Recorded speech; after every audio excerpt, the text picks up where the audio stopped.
Welcome into the Locky Top podcast reaction show to the Texas A&M and Tennessee Vols basketball game tonight. We saw the Tennessee Vols beat Texas A&M 86-51, dropping the 30 nugget on them. And I couldn't help but invite Big Texas back in tonight onto the reaction show just to kind of go over what we saw with Tennessee and A&M tonight. Start to finish, Tennessee had control of this game. They did an awesome job offensively. They got a lot of people involved. Biggs showed up tonight, huge. Adu, great guard play from Dalton Connect, even from Santiago Vescovi. I mean, he had some big plays, especially right before the half. That was a big three to put us up. I think it was at 7 at the time, and we really ballooned that lead out. I mean, we scored 49 second half points compared to their 24. Again, to an 86-51 drubbing of A&M, and I think it was needed, Big Texas, especially when we went down to College Station 2 weeks ago. The funny part about that is Texas A&M hasn't won a game since that night, so they were riding high. They were thinking that they were going to make it into the big dance, and I think Tennessee popped their bubble tonight. What do you think, Big Texas? I really think it was a resounding win, man. Jonas Adu, I want to highlight him. 14 rebounds in one game. That's great for him. He really outshined Dominican Dennis Rodman. But really, I just got one message, and payback's a bitch. And we gave it to him today. I think Ziegler, another excellent performance. He was a point and a rebound away from a triple-double. 9.9 rebounds, 14 assists. Dalton put in his, clocked in with 24. It's what you kind of expect from him. But yeah, we at home, we as Tennessee, because I'm a guest, we play. You've been talking to your cousin Naveen. He's rubbing off on you. He might be bringing you back to the right side of things. Yeah, we really play different at home, and if the NCAA tournament was in TBA, we'd be cutting down nets, but all the time. Yeah, but you gotta understand. Great win. You can't take anything away from the boys. I wore this black because Texas A&M is officially dead. I don't. Their season's over. You're saying it now. They're done. Yep, and the bricks also represent all the missed shots in the second half. So just want to let y'all know that I think they're coming with the imagery today. Yeah, it's funny you bring up the bricks, man. I think they only scored it was 51 points was the final for them, and then they shot 27%. They were 18 of 66 from field goals. Brick by brick. Brick by brick, Butch Jones style, baby. But yeah, man, I love to see this going into our home stretch. Tennessee really needed to rebound from their last loss, which was against A&M, to kind of, I think, right things in the players in the team's mind. So I think they accomplished that tonight, and also tonight was a huge milestone for Coach Rick Barnes. He got his number 800 career win. That puts him in really rare air when it comes to college basketball coaches over the pantheon of his career. He's established himself as one of the who's in the coaching circles, and I'm really glad that we were able to scoop him up after he left Big Texas and his family down there in Austin, and came to Knoxville, and posted his 800th career win tonight. So just want to, give Rick Barnes a shout out for what he's done. And man, like doing 800 wins these days is really hard. So I just want to give a shout out to Rick for everything he's done, especially while he's been here at Tennessee and throughout his whole career. We love some Rick Barnes, especially when we get wins. But Big Texas, I know that it might be a hard conversation for you to have, especially after Texas took one on the chin from Kansas today. But what are your thoughts about Rick, his career, and this huge milestone of 800 career wins. Yeah, I just want to point out the good and the bad. I'll tell you, Rick Barnes, he's a very solid guy. He seems very fair. Um, he gets the job done, and he's done it for 30 plus years across all the different stops he's had. Now the bad with him, I won't bash him too much on tonight's show, but let me tell you, the majority of those wins are in the regular season. They don't happen in certain months, and that's my only problem. Months that rhyme with starch. Yeah, and Stapril. Stapril, yeah. That's my only knock on the guy. I mean, how could you not like him? I think he's high man of character. He sort of changed his life around at Texas and in Tennessee, and he's gone through phases of college basketball. Not many people can say that they've coached for 30 plus years. I mean, the guy almost beat Dean Smith up during a basketball game when he coached at Clemson. That's how long Rick Barnes has been around. Yeah, Rick Barnes, I think he started coaching in 1986. So, that's 2 years older than me. So he's been coaching 37 years. 37 years to get to 800 wins. That's pretty impressive. And then just to think about all the coaches that he's had to do that against in the conferences that he's coached in. I mean, he's coached in obviously the big three, ACC, Big 12, and SEC. And to consistently have the success that he's had at the rate that he's had, I think that's very impressive. Not too many coaches can say that they've been elite and won championships in each of those conferences like he has. And again, hats off to Rick Barnes. So, but moving forward, I think we're going to go ahead and talk about what we saw across the league today. A little shakeup. With this win today, Tennessee, over A&M, and then this loss that we're about to talk about for the Bammers down in T-Town. They went up to Rupp Arena today, and they got the Rupp job. The coal miners came out. They packed the place tonight, and Kentucky. Good grief! I think they had 100 points. Kentucky had 100 points with 8 minutes left to go in the game. I think they scored 117 overall for the game, but my God, like Alabama scored 95 points. If you tell me I'm going to Rupp and I score 95, I think, man, I got a pretty good chance to win. But Big Texas, they went up to Rupp, and Kentucky scored 117. What do you think that does for Kentucky's confidence moving forward? And then what do you think that does to Bama, and especially with Tennessee having those two teams to kind of close out the end of the year?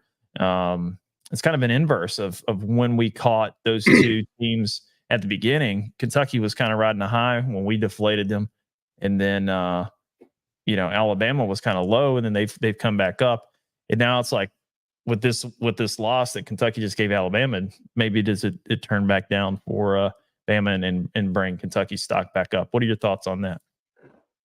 Yeah, just a few weeks ago, we were talking about Kentucky might not even make the tournament. Now they seem like they're on a seesaw, man. They curb stomp on again, Auburn. Off again. Yeah, they curb stomp Auburn. They lose to LSU, and now they're back smoking Bama. I just know that's a one game we cannot let the gas pedal off.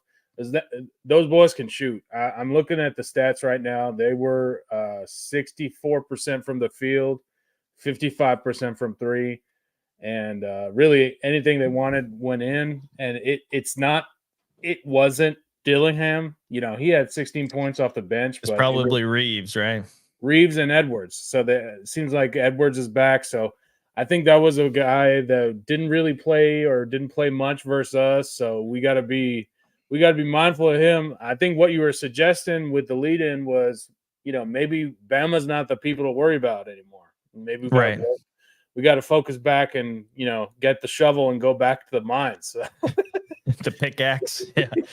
Hey, man, I'll tell you, both of those teams have potential players on their team that can give Dalton Connect some competition for SEC Player of the Year. So that has me a little bit concerned. Reeves had a huge game today. And, yeah, I think it is going to be challenging for us to close out our last little bit going into the end of the regular season. But good thing about that is most of those games are at the Tommy Bowl. I think, we've kind of figured ourselves out. I think over the last 2 weeks, especially since the A&M lost, I mean, we've ripped off 4 straight now.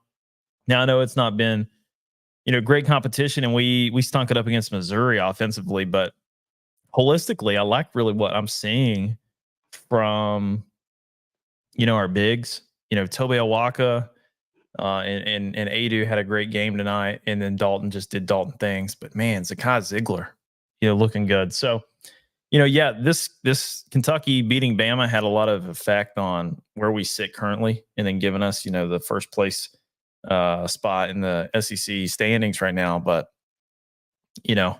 Alabama's still right there, 11-3 with us, but we have that head-to-head tiebreaker. So the rubber match, it'll come up, a few games, and then we have Kentucky to close it out. But then we have sprinkled in there Auburn and South Carolina. So let's go ahead and talk about SEC standings right now. The way we have it set up is currently is Tennessee, Alabama, South Carolina, Auburn, and then Kentucky to round out the 5 spot. And then right behind them is Florida, right? So Kentucky and Florida are both 9-5 overall. And then you have South Carolina and Auburn at 10-4, and then us and Bama at 11-3. Right now, if you had to put money on it, where are you forecasting Tennessee to finish up? And what is it going to take? What is it going to take for us to kind of close out on a strong note? I think I need to see double-digit rebounds again. And we got 4 games left. I need to see double digits from Adu in 2 of the 4 games. Zakai had damn near had a double-digit rebounds too. I think that's hard to bank on. But what I really like from him is the assists. And really, I think standouts from this game were, Santi playing well, like not necessarily contributing with the points again, but, lockdown dependent, solid guard play from him. Ziegler with 4 steals, man. Like he fills it up. He fills it up on the scoreboard. It's a little hard for him hard to ignore him, on the court, either on offense or defense. But really, really, really good, solid performance. If we play like this and we play like how we played versus Vandy and other teams, like it's really going to be tough to beat us, man. I think what we're seeing right now is we're seeing the bloodbath and the deep parts of schedules, in SEC play. We saw UConn lose earlier this week. Last Sunday, Purdue lost. This is when the wheels kind of fall off on teams, and I think it's important. Like you may lose one game, but not get discouraged. Keep the constant defensive effort. That's what we got to do. Offense takes care of itself. Yeah, no, I totally agree. Offense, I think is going to come, but defense, we got to keep. I think we still got to keep working on that. As a Tennessee fan, and knowing how Rick Barnes coaches his teams, that's one of the laurels we kind of rest our hat on most of the time. Is our defensive efficiency and our abilities on the defensive side of the basketball. So we're not playing teams that match up really well against us on that end of the spectrum. I think obviously we have a lot of folks that could potentially score a lot of buckets against other lesser than opponents defensively, but I really don't think Tennessee is going to have much of a problem with that. So anyway, man, let me go here and what do you forecast the rest of the regular season? Tennessee, we have a few games left here before we close it out. We go back home, midweek game against Auburn, and then Alabama, South Carolina, and Kentucky, like I talked about before. So we have 4 games left. What do you see Tennessee's record in that 4-game stretch? I think we go 3-1. Who's the one loss to? The one loss will be, I think, where do we play on the road? South Carolina. Okay, I believe our one loss will be to Auburn. Do you think Bruce Pearl's going to come into the Tommy Bowl Wednesday night and beat us? I personally witnessed Bruce Pearl beat us live. It was a sorry sight to see for my eyes, but I don't know. I think we have this syndrome of once we get to 5 or 6 wins in a row, something cracks. But I think if we don't win, it's at least going to be a close game. Also, like, I don't know, ahead of SEC tournament, like there's some teams like Florida is now dangerous. I would say that they're not on our schedule now, but maybe. Yeah, I was about to say we don't have to worry about the Gators, man. Yeah, we don't have to see them in the tournament as much. So, yeah, I'm not worried. I'm not worried about the Gators at all because I'm of the belief that hey, we don't care. We don't care at all about playing for the SEC tournament championship. We just don't. I think we win the regular season. We have the double round bye. We go into the NCAA tournament healthy. So I don't want to get too distracted by trying to win the tournament. So the SEC tournament, that is the only SEC championship I think that really matters, in my opinion, is the regular season. So we go in there and take care of business in this last 4-game stretch. I think we'll be fine. And I don't think we had to see those pesky Gators. But again, like I said, when we beat them during the Snowpocalypse game up in the Tommy Bowl, we definitely destroyed whatever bad juju that they had going on and just unlocked their good basketball. And they've been displaying it over the last month or so. And I think that, like I said, they're tied with Kentucky, I think, for 4th place in the league. Yeah, man. I think what we got to do is really, focus on getting our defense back. We played a good game, but we're playing shitty teams now.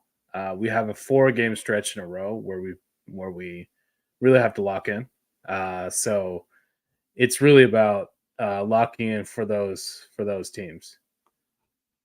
And I think, those are the teams we're going to see in April and March and stuff. So just got to lock in there. And I think, one thing I want to ask you, Josh, is like, what's your expectation for the tournament? I think now we can start talking about it. Like, okay, like if we go 4-0, I think we're a 1 seed. Oh, absolutely. That's something I was wanting to talk about before we cut off tonight. Yeah, man. I think even if we go 3-1, because let's look at Arizona, man. They don't have any more quad 1 wins left, and I think they're going to stumble one more time before the end of the regular season. And Tennessee, I mean, their quad 1 wins way bigger than what Zona has, right? So we got a guy that's talking about Wofford in Elite 8. Yeah, I mean, maybe you never know. They might get hot. They win the Southern Conference Championship against ETSU or something, and then they make the big dance and do a run. I don't know. One chalk. Maybe Wofford will get in there and shake things up. But yeah, man. You can't spell Wofford without the dub, Exactly, right. So yeah. So I don't know, One Chalk, man. SoCon basketball, I know it's exhilarating, entertaining basketball. A great conference. Legends are made there, but yeah, that really doesn't move the needle for us. Anyway, so exactly. Well, I didn't need all those details. Yeah. Well, that's why you come to this podcast, so you can get caught up on all the details of college basketball. ETSU, baby. Johnson City, stand up. Wagon wheel. Let's go. Anyway, so Vols, yeah, man. 1 seed, definitely on the table. I would definitely say that if we make it 1 seed, we got to make it at least to the Final Four this year, man. I know it's really, really hard to win a national championship, as evident by Rick Barnes, since he's never won one. And I don't want to rain on his 800 win parade, but damn, man, like let's get to the Final Four. Let's hang up a banner and do some great stuff, man. What are your thoughts, Naveen? Do you think we can get to the 1 line if we we make it to the semifinals or the finals of the SEC tournament? I believe so. I think really what we got to worry about is getting to the Elite Eight, because that's what I feel like haunts Rick Barnes. Like that's why we give him shit, right? Like he can get to Sweet 16, he can get to round at second week, but he doesn't really show up. Late March, early April. Yeah. Again, I don't think the 1 or 2 seed matters that much. But every 2 seed I see us matched up with is in Purdue's quad or on their side of the bracket, right? As them as the 1 seed. So do you think that if we do fall on the 2 line, we get put in the side with Purdue? Do you think we see them in the Elite Eight potentially? I think so. They're a pretty complete team. Like I know we talk about Zach Edey a lot, but really it's the other players that are very solid. Like those are players that play 4 or 5 years so far.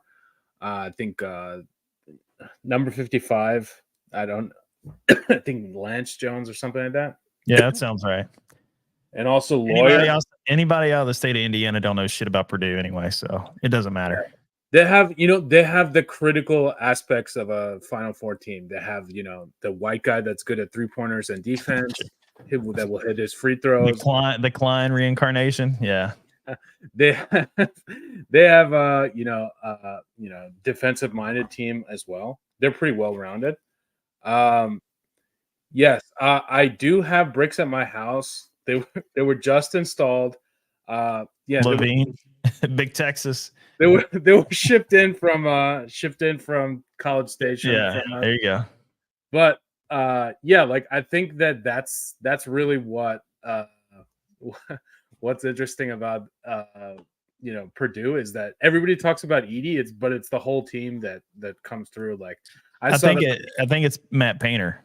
His fat ass just sweating all over the sideline. It makes the floor really wet, near that, and it gets people tripped up. So if it wasn't for Matt Painter sweating through his entire outfit, like I don't think Purdue would be anywhere near the 1 seed line. Yeah, I saw them live versus Rutgers. They're pretty impressive. Like even when they go, they're kind of like us in the sense that they can really lock you down on defense. But I think that the scoring is a little bit more distributed on Purdue than Tennessee. It's not. They don't have technically they do have a Dalton, but he's 7'5" and can get in foul trouble. Yeah. Well, Edey gets a good whistle too, man. You know what I mean? Like he doesn't get in foul trouble, and he gets a lot of weak calls. So again, we all know how I feel about Zach Edey. I think there's a lot of Edey fatigue across the country. Don't connect. That's all I got to say. That kid deserves. Yeah, connect the dots. Connect it. Mm-hmm. Give that man the fucking National Player of the Year. He deserves it. Yeah.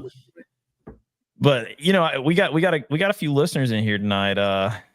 Wanchok looks like he's a studied man here of mid-level college basketball. Jonathan, do you have any other comments that you would like to leave for us and interact?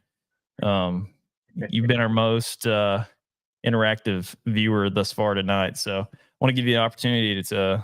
Hey, Naveen, can you send him the link? Send him the link. Have him hop on if he's got time. If you want to come on, John, you can. Here's the link. Connect the dots, Wofford. So Zach. Dalton Connect is the missing puzzle piece for Tennessee. We never really had a score like this, so it would be good to see him take us to the promised land. It would just be funny. like, you know, basically white Mamba himself, us to the glory of you know, Final Four, etc. But I think it would be cool to, you know, finally see us do damage in March Madness. Um, you know, I haven't really seen a team that I support go super deep, other than Farley Dick, baby. Farley Fairly Dick went Dick. pretty far. Fairly Dick. Fairly Dick, my bad. How dare I besmirch the good name of FDU? Fairleigh Dickinson, yeah. Yeah, and then and then you know, the light blue team that you don't like, so that team does well, but Chill, bro. Chill. but You yeah, were like, doing good. Like, you know, Big Texas, you know, you were doing so well, and then you had to bring those guys up. They they played a game against UVA today. I was sitting there going out of it's a you know, brick fest. like a midday nap, and I was like, what in God's name is going on here? RJ Davis, he kept getting bailed out. Baycott, they were giving him a free whistle all day long, man. I was just sick and tired of seeing, you know, those refs just give it to the Tar Heels today, man. They got out of UVA with a gift. But anyway, man. Yeah, I would say that is the ultimate brick house. Like, you go there, Yes. you're not scoring more than 60 points. No. It's funny. No. It's Yeah, it was funny. low scoring. It was an ugly game, but hey, man. Yeah. I went to the Tennessee UVA game back in December of 2012, and the final score I think was 42-38. UVA beat us 42-38. I thought my fucking life had culminated in just a sad you know, experience with that kind of low scoring college basketball game. But then Tennessee hired Butch Jones 2 days later as their football coach, and I knew I'd reached a new level of hell as a Tennessee fan at that moment. So anyway, but yeah, you're absolutely right. Going up to UVA is never fun. So Yeah, so uh uh so anything else stand out from you from the rest of the weekend? Like, I'm just going through the scores, right? Like, I see, you know, Houston got the big dub, right? yeah, man, that was a big one. Obviously Kentucky. Kansas did what they did to Texas. Yep. I will say that Kansas, another tale of two cities type of team. If they're at home, they can win the Natty at home. I was about to say, if they would have played that game in Austin, Kansas would have lost. Yeah. I just think that's an interesting team. Like, how are these? What do you think about Duke in the the rushing on the court and Filipowski, biggest soft motherfucker out there, bro, rolling his ankle. You got Duke's coach coming on, be like, hey, you know, that's just really keep the kids off the court. We feel unsafe. What are they gonna do? They're gonna put a cage around the court. Yeah, it's be like WWE, like Hell in a Cell. Just put a cage around it so nobody can get in and interfere in the basketball game. That's like, well, when I played, you know, they'd at least wait 10 seconds for us to get off the court. The bullshit, man. No, it's easy to say that as a front runner. You know, you played at Duke and you're always a winner. Mm-hmm. But yeah, somebody came into your house and made a ham sandwich and dropped a fucking cheese wrapper on the floor and then rushed the court after they beat you. You know, it is what it is, man. Just take the L and move on.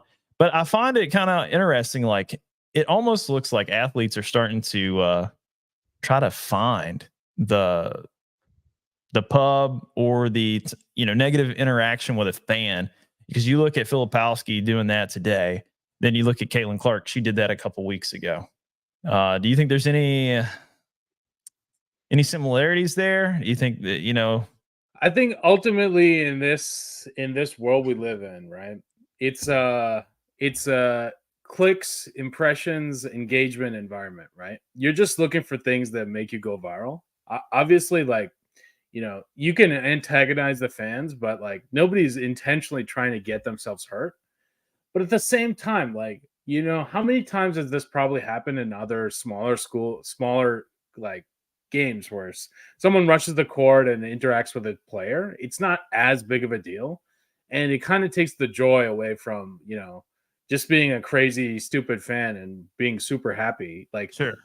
I'm sure there's no malice on the fans' point of view. Uh, I'm sure there's no malice in terms of like the fan intentionally wanted to um injure the guy, but like I don't know. I think you got to suck it up too. You're also a 7-foot guy. Like you can truck the fan like it pretty easily. Like if Yeah, I man. Like I think that's what he was trying to do at first. But no, I'll tell you, Tennessee in the Sweet 16 last year fucking punked Filipowski's bitch ass all night long, dude. Like he didn't want none of Adu. He didn't want none of Owaka. He didn't want any of the kid that what was his name? Olivier Comwa, the kid that transferred to Michigan. Olivier just bodied him up, and then the Serbian that we had. God, I can't remember that kid's name right off the top of my head. It's escaping me. But yeah, dude, like he didn't want anything from anybody in the post, and he just cried the entire game, and it was beautiful to see. But Duke, man, come on, Coach K would never allow y'all to cry over some stuff like that. That's just weak. Coach K, yeah. Sorry, man. You left your program to a bunch of pussies. And I think like in betting news, that was the first time Wake covered versus Duke as a favorite in 15 years. So they fell into the trap of like, since Chris Paul was around or something. Basically, since Chris Paul, like they're finally a favorite again, and they did it. So like this is the year where people are breaking records. So I think Kentucky's 3-game winning losing streak record. Josh, you snapped it with Gonzaga. Wake Forest. Now this. So I think this is a statistical anomaly year. Hopefully, we get some anomalies, and Rick Barnes lifts it for us. So that would be nice. Yeah, man. I'll tell you. We'll close it out with this, but one thing Rick Barnes hasn't had at Tennessee is someone like Dalton Connect to actually go on. Breaking news. We'll go to that here in just a second. The breaking news desk. Yeah, back to my point. Dalton Connect being an offensive threat and just being someone that is a go-to guy with the ball in his hands with the elite defense that Tennessee always plays. Rick Barnes hasn't had that. And now that we do, I think that puts us in oh man, he dropped. I thought we were going to have Andrew join us. But anyway, yeah, back to my point. No, we've not had that. And you're right. It can't wait. But I knew I had a gut feeling that if I brought him on, he wasn't ready. He was going to piss down his leg because, that's what happens. And he dropped. So, I guess we're going to cut it there, Naveen. Again, dominant win for the Vols tonight over Texas A&M. I'd like to shout out Jonathan Wanchok for chiming in tonight. He's brought a lot of energy and viewership to tonight's show. Number one super fan. Yeah, super fan. He yeah, exactly. He just landed on the never mind. So I guess we're gonna jump on that too. Just like A&M, they landed on the never mind tonight at the TBA when Tennessee fucking rickrolled them tonight. 800 wins for Barnes, looking good on the way to March for Big Texas, for Josh, for almost Andrew. Thanks, John Walchok. This is Locky Top Sports. We'll talk to you guys soon. Thanks for coming out. Go Vols. Peace.